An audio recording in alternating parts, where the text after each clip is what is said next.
All right, let's go. Number 10. Dunkleosteus, the armored fish with the bite that ended arguments. In the 1860s, geologists working the shale deposits of northern Ohio began pulling up enormous plates of bone armor, thick, interlocking, clearly designed as a living shield. By the time paleontologist J. Terrell had assembled enough material to understand what he was looking at, the picture was deeply unsettling. The creature had been approximately 9 meters long, had lived 358 to 382 million years ago in a shallow tropical sea, and possessed a skull so heavily armored that its entire head was essentially a tank. They named it Dunkleosteus terrelli. It was the apex predator of the late Devonian Ocean, a period so ancient that trees had barely existed for 50 million years, and nothing resembling a land vertebrate had yet crawled from the sea. But here is where the biology becomes genuinely alarming. Dunkleosteus did not have teeth. It had two interlocking blades of solid bone that self-sharpened as they wore against each other, the biological equivalent of bolt cutters that never went dull.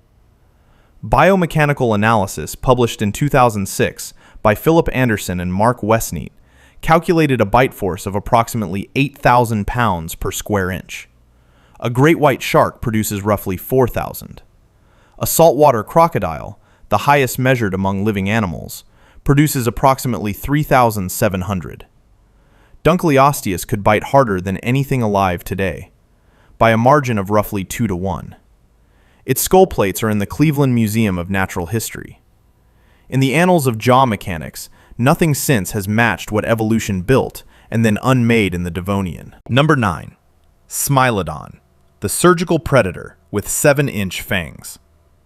In 1842, Danish paleontologist Peter Wilhelm Lund described fossil remains from Brazilian caves that had been causing confusion for years. The canine teeth were the problem. Elongated sabers, flattened and serrated, up to 28 centimeters in some specimens. Smilodon had lived, had hunted, and had died out approximately 10,000 years ago. Smilodon was roughly the size of a modern lion. Its jaw could open to 120 degrees, but the bite force at full gape was actually lower than a modern lion's. But here is where the nightmare shifts from the animal to what it was doing with those teeth. The sabers were not for biting through bone. They were fragile. Applying them to bone would have shattered them. Instead, analysis of tooth wear patterns published by researchers including Anton and Salesa in the 2000s concluded that Smilodon used its sabers with extreme precision. It held prey immobilized using its exceptionally powerful forelimbs, then delivered a single, controlled bite to the throat. Windpipe. Carotid artery. One cut. The prey bled out. This was not brute predation. This was surgery. The prey didn't die from crushing force. It died from one precise wound, delivered by a predator that had evolved 7-inch knives for exactly that cut. The Brea Tar Pits in Los Angeles have produced over 2,000 Smilodon specimens. They walked where downtown Los Angeles now stands. They are in the tar below the parking lots of Wilshire Boulevard, still being pulled up by ongoing excavations. Number 8. T-Rex. Cannibalism. The king that ate itself. In 2010, paleontologist Nicholas Longrich of Yale University published a paper in PLOS One that produced a specific discomfort among researchers who thought they understood Tyrannosaurus rex. He and colleagues had re-examined fragmentary T-Rex bones from Wyoming's Lance Formation and found cut marks on them. Not bite marks from another species. Cut marks. The kind produced when flesh is removed from bone in a deliberate, repeated scraping motion. The bones, foot bones, arm bones, limb bones, were the bones of T-Rex itself. Tyrannosaurus rex was eating Tyrannosaurus rex. The marks were unambiguous. The technique used, microscopic analysis of mark morphology, is the same used to identify butchery marks on Neanderthal bones. But here is where the horror becomes something more than a diet record. T-Rex was the apex predator of the Hell Creek ecosystem. Nothing hunted it. The only thing large enough to process T-Rex carcasses with systematic flesh-stripping efficiency was another T-Rex. The king of the Cretaceous was, at least on occasion, its own apex consumer. The bones are in museum collections. The cut marks are there, visible under magnification, preserved in 66-million-year-old rock. Number 7. Kronosaurus, the thing that ate the things at the top. In 1931, a Harvard expedition recovered fragmentary remains from Queensland, Australia. The animal was a pliosaur from the early Cretaceous, approximately 125 million years ago. The skull alone was 2.7 meters long. The total animal was estimated at 9 to 10 meters. They named it Kronosaurus queenslandicus, after the Greek titan who ate his own children. The naming was appropriate. Its teeth were conical and thick, not the cutting teeth of a fish eater, but the crushing, puncturing teeth of an animal that ate things with hard bones. Large bones. But here is where the fossil record delivers its most disturbing testimony. Polycotyledonid plesiosaurs and ichthyosaurs, themselves large marine predators, have been found with bite marks matching Kronosaurus tooth dimensions. The animal at the top of the Cretaceous marine food chain ate the animals that were themselves at the top of their local food chains. A predator of predators. A superpredator in the strict ecological sense. The Harvard specimen is mounted in the Museum of Comparative Zoology in Cambridge, Massachusetts. Number 6. Tully Monster, the animal that shouldn't be real. In 1958, amateur fossil collector Francis Tully found something in the Mason Creek fossil beds of northeastern Illinois that no paleontologist had described. He brought it to the Field Museum in Chicago. They named it Tully Monstrum gregarium. Then they spent 6 decades arguing about what it was. Tully Monstrum lived approximately 307 million years ago.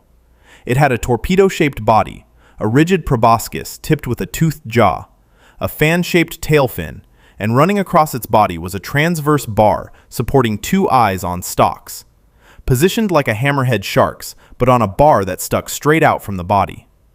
Nothing alive today looks like this. But here is where the story disturbs taxonomists at a fundamental level. In 2016, a team published analysis in Nature arguing it was a vertebrate, a primitive jawless fish. In 2019 and 2020, multiple independent groups published counter-analyses arguing it was not a vertebrate at all. The debate is ongoing. We have thousands of Tully Monster specimens. It is among the most commonly found fossils in the Mason Creek beds, and we cannot place it in the tree of life with confidence. Something extremely common, extremely successful, and very much alive in an ancient ecosystem cannot be classified.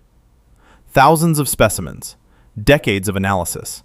The most fundamental question in taxonomy, what kind of animal is this, remains unanswered. Number 5. Brea Tar Pits, the trap that preferred predators. The Brea Tar Pits of Los Angeles have been studied since systematic excavation began in 1913 under John Merriam of the University of California. The site produced over 1 million bones, over 650 species, and thousands of individual animals. Mastodons, ground sloths, dire wolves, and Smilodon, preserved in asphalt seeping from petroleum deposits below the Los Angeles basin. The numbers were staggering. But here is where the ecological picture becomes genuinely disturbing. Carnivores vastly outnumber herbivores in the deposit. In a normal predator trap, you would expect the opposite. Herbivores are always more numerous than carnivores. At La Brea, dire wolves outnumber horses by ratios of hundreds to 1. Smilodon specimens number in the thousands. The explanation is grimly logical. A herbivore got stuck. It struggled. The struggle attracted carnivores. The carnivores got stuck. More carnivores arrived, drawn by the distress calls of the stuck carnivores. They got stuck too. The trap was a carnivore magnet, fed by herbivores, but filling primarily with predators drawn to the sounds of other predators dying. The bones of 4,000 dire wolves are in the La Brea collections. They died in a chain reaction of predatory instinct. The trap is still there, beneath Hancock Park, still seeping. New specimens emerge regularly. Number 4. Neanderthal Cannibalism at Goyette, the bodies used as tools. In 2016, a team led by Hélène Rougier of California State University Northridge published a paper in Scientific Reports analyzing material from Goyette Cave in Belgium. The material had been in museum collections since the 19th century. Nobody had subjected it to the analysis Rougier's team applied. What they found was methodical. The Neanderthal bones, at least 5 individuals, had been processed. Cut marks showed flesh had been removed. Percussion marks showed bones had been broken for marrow. The skull had been shaped into what appeared to be bowls. Long bones had been used to retouch stone tools, a technique in which bone is used to refine stone edges. The processing was thorough, systematic, and identical to what the same Neanderthals did to animal bones in the same cave layers. The Neanderthals at Goyet were not just eating each other. They were using each other as raw material. But here is where the full weight settles. This was not a starvation event. The cave layers also contained abundantly processed animal bones. They had food. They chose to process other Neanderthals the same way they processed deer and horse. The bones are in the Royal Belgian Institute of Natural Sciences in Brussels. Neanderthal remains, beings whose DNA persists in most living humans at 1 to 4%, processed as tools and food. Number 3. Toba, the volcano that reduced humanity to 3,000 people. Approximately 74,000 years ago, the Toba Supervolcano in Sumatra erupted. Approximately 2,800 cubic kilometers of material ejected. A volcanic winter lasting 6 to 10 years. Ash covering South Asia in layers measured in meters. But the biological consequence is the number that should stop you. Genetic analysis of modern human populations consistently reveals a dramatic bottleneck at approximately the right time. The analysis suggests the global human population may have been reduced to somewhere between 3,000 and 10,000 individuals. Not 3,000 in one location, 3,000 on Earth. But here is where the paleontological record adds what genetics alone cannot capture. The archaeological record around the Toba ash layer in India and Africa shows that tool traditions existing below the ash often disappear or change dramatically above it. The eruption may have eliminated entire regional cultures. The survivors had to reinvent, reconnect, and rebuild from populations so small that their entire genetic diversity fit within a community you could invite to a large town hall meeting. The Toba caldera is Lake Toba today, a tourist destination in Sumatra. The genetic scar is in every non-African human genome on Earth. We carry it right now. Number 2. Chicxulub, the day the sky became an oven. Approximately 66 million years ago, an asteroid 10 to 15 kilometers in diameter struck what is now the Yucatan Peninsula of Mexico at approximately 20 kilometers per second. The impact released energy equivalent to approximately 1 billion nuclear bombs. The crater is 150 kilometers in diameter. It was identified in 1978 by geophysicist Glenn Penfield, working for Pemex, who noticed anomalous gravity readings in the Gulf of Mexico. The scientific significance wasn't fully recognized until 1991. But here is where the specific mechanism becomes something beyond ordinary catastrophe. In the first hours after impact, material ejected by the collision re-entered the atmosphere globally. As these particles re-entered, they heated the upper atmosphere through friction. Within hours, thermal radiation reaching the Earth's surface was approximately 10 times the surface intensity of the Sun. The land surface effectively became a broiler. Anything exposed to the sky, anything that could not burrow, submerge, or take deep shelter, received a lethal thermal pulse. The non-avian dinosaurs did not go extinct slowly. In terms of individual lifespans, it was essentially instantaneous. The KPG boundary layer, the thin band of iridium-enriched clay marking the impact, is present in thousands of geological sections worldwide. You can see it in road cuts and canyon walls on 6 continents. Below it, non-avian dinosaurs. Above it, none.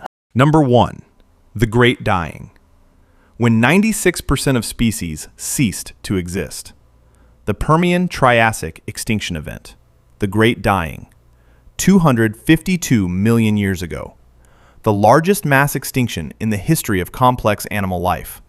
So comprehensive, so complete, that the biosphere required approximately 10 million years to recover. The numbers. Approximately 96% of all marine species went extinct. Approximately 70% of all land vertebrate species went extinct. The event eliminated the trilobites, a group that had dominated the world's oceans for 270 million years. It restructured the entire architecture of life on Earth more completely than any other event in the fossil record.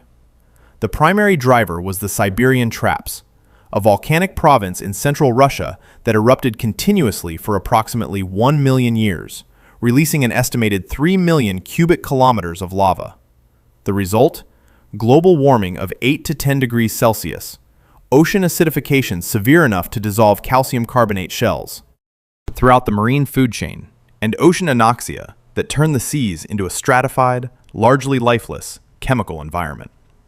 But here is where the full existential weight becomes clear. The Great Dying didn't just kill species. It killed ecological complexity. The intricate food webs assembled over hundreds of millions of years were disassembled within perhaps 60,000 years at its most acute phase. A geological instant. The current rate of carbon dioxide emission to the atmosphere is now being measured against Permian Traps baselines by climate scientists, who are not entirely comfortable with the comparison. The Siberian Traps are still there. The lava flows cover an area the size of Western Europe and are still exposed at the surface of central Russia. The Great Dying took 60,000 years at its most acute. It killed 96% of marine species. The cause was sustained volcanic greenhouse gas release. These are the facts. 10 entries. 10 windows into what life and geology are capable of on this planet. A fish with a bite force twice anything alive today. A predator that killed with surgical precision. The apex predator of the Cretaceous, eating its own dead. A superpredator that ate other superpredators. An animal thousands of specimens cannot classify. A trap that fed on carnivores drawn by dying carnivores. Our closest extinct relatives processed as tools. The reduction of humanity to a few thousand individuals. The day the sky became an oven. And an extinction that eliminated 96% of species and required 10 million years of recovery. What these 10 entries share is not horror as a genre. They share scale. The scale of what biology produces when left to run without constraint. The scale of what geology does when it accumulates force. And the scale of time across which these things unfolded. Time so vast that human concepts of catastrophe and recovery lose their ordinary meaning. We exist in what paleontologists call the Holocene, a period of unusual stability. No mass extinction in progress. No supervolcano erupting. The Holocene has lasted approximately 11,700 years. The previous interglacial lasted approximately 15,000. By the standards of the geological record, we are in a window. The bones of Dunkleosteus are in Cleveland. The bones of Smilodon are beneath Los Angeles. The KPG boundary is in road cuts on 6 continents. The Siberian Traps are still on the surface of Russia. Everything in this video happened. All of it is documented in rock. And the processes that produced it are all still operating. If you want to see more videos like this, click the video on screen now and make sure to subscribe.